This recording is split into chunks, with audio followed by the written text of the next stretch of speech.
toute la puissance de la scène, elle tient sur le son finalement. Et ça a fait que je suis devenu sound designer.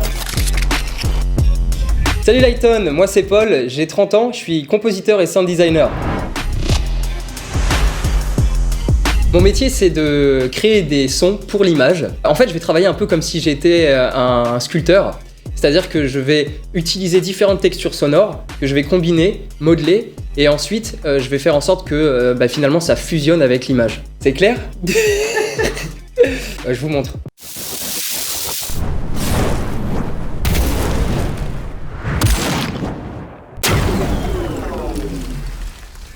On commence avec un son synthétisé. En modifiant les paramètres du synthétiseur, on obtient progressivement quelque chose de beaucoup plus complexe. Ajoutons maintenant d'autres éléments, comme une détonation ou encore le souffle de l'explosion. Enfin, on assemble toutes les pièces du puzzle pour obtenir le résultat final. Vous avez vu? Première étape, on a un son plutôt rudimentaire, ensuite on le fait évoluer, on l'enrichit, et au final, on obtient quelque chose qui fusionne avec l'image. Et c'était plus simple de vous le montrer.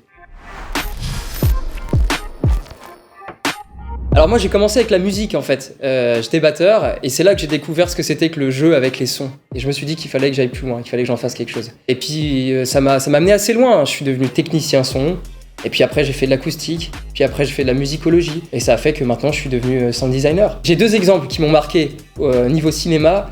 Le premier exemple c'est Jurassic Park, on a cette scène absolument mythique, mais qui est très efficace, où le T-Rex se rapproche.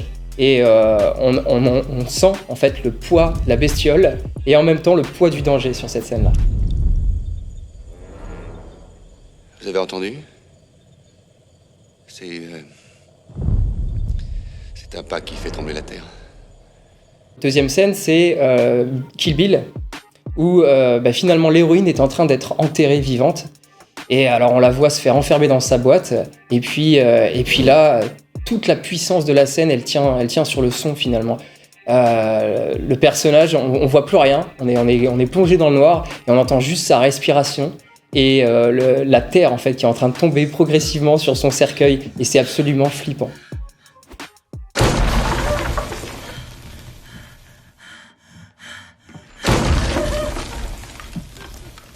Ça fait flipper, hein?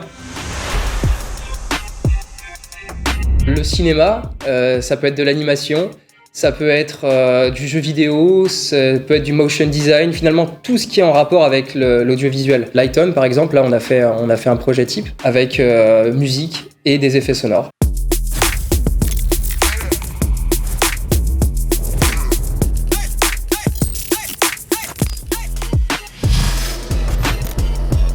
Vous pouvez me retrouver sur mon site Cup of Sound, où vous verrez tout ce que je peux faire avec un showreel, et bientôt sur Facebook et sur LinkedIn aussi, et on se revoit très vite avec Lighton. Salut!